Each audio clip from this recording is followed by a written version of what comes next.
Good morning and welcome to the Leaders Brief by EgoMonk. Today we will be examining two separate investigations cropping out of targeted advertising by Google and Twitter and privacy concerns, and take a look at Huawei's growth potential following US sanctions.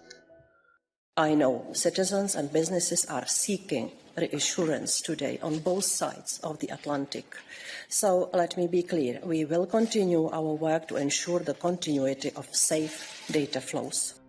Vera Jourova, Vice President of the European Commission for Values and Transparency, said 2 weeks ago after scrapping a data sharing agreement with the USA. Soon after, the European Union decided to launch an investigation over US tech giant Google's $2.1 billion acquisition of health tracker equipment manufacturer Fitbit. The European Union is concerned that Google's use of algorithms to generate targeted ads for users using their fitness data could majorly affect the interoperability of rival fitness tracking devices that sync their data using Android, Google's mobile phone operating software. 85% of all online searches go through Google. Every online company in the United States depends on Google to reach users.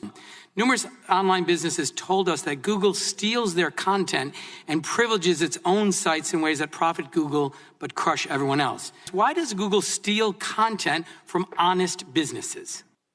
Mr. Chairman, with respect, I disagree with that characterization. In fact, today we support 1.4 million small businesses. Congressman, just like other businesses, we try to understand trends from data which we can see, and we use it to improve our products for our users.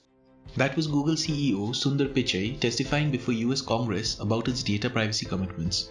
Google, which has often found itself in trouble due to its use of user data, had announced its plans to acquire Fitbit in November 2019.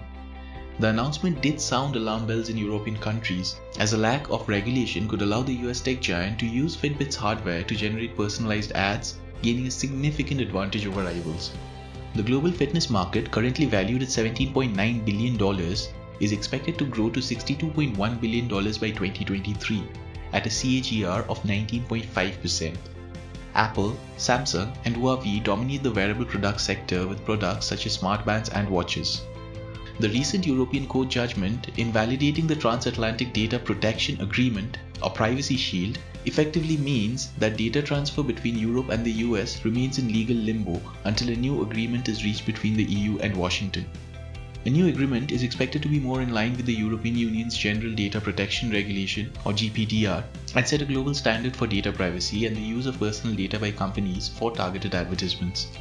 In the same vein, another US company, Twitter, had recently suggested that it may face a fine of up to $250 million for its use of users' phone numbers and emails to send targeted advertising.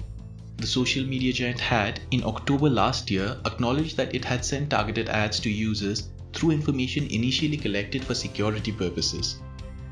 Recently, the US Federal Trade Commission, that had previously slapped a $5 billion fine on Facebook over mishandling of user data, has confirmed that it is investigating Twitter over an allegation that the company had used data provided for safety and security purposes for targeted advertising during periods between 2013 and 2019. Twitter and Facebook aren't the only companies that saw FTC intervention over the misuse of users' data. It had previously fined YouTube more than $170 million over violation of the Child Online Protection Act. This is what FTC Chairman Joseph Simmons had said about the fine. To put it in context for today's case, YouTube as a general audience platform is not directly strictly liable under COPPA for the content of the videos uploaded by others to its platform, unless it has actual knowledge that the content is child-directed. Our complaint alleges numerous instances in which YouTube and Google had actual knowledge of the child-directed nature of channels and videos on the YouTube platform. This is the basis for the FTC to find that Google and YouTube violated COPPA. Among matters of privacy concerns, one that has been doing rounds on global media lately is the use of Chinese software and hardware for telecom operations, with Chinese tech giant Huawei often finding itself at the center of it. Following US sanctions, several countries, including the UK, have started phasing out the use of Huawei equipment, which was dominating 5G infrastructure development. The increasing global isolation of Huawei comes from American sanctions over the company's operational structure. This is how US President Donald Trump plays those concerns. We confronted untrustworthy Chinese technology and telecom providers. We convinced many countries, and I did this myself for the most part, not to use Huawei because we think it's an unsafe security risk. It's a big security risk. I talked many countries out of using it. If they want to do business with us, they can't use it.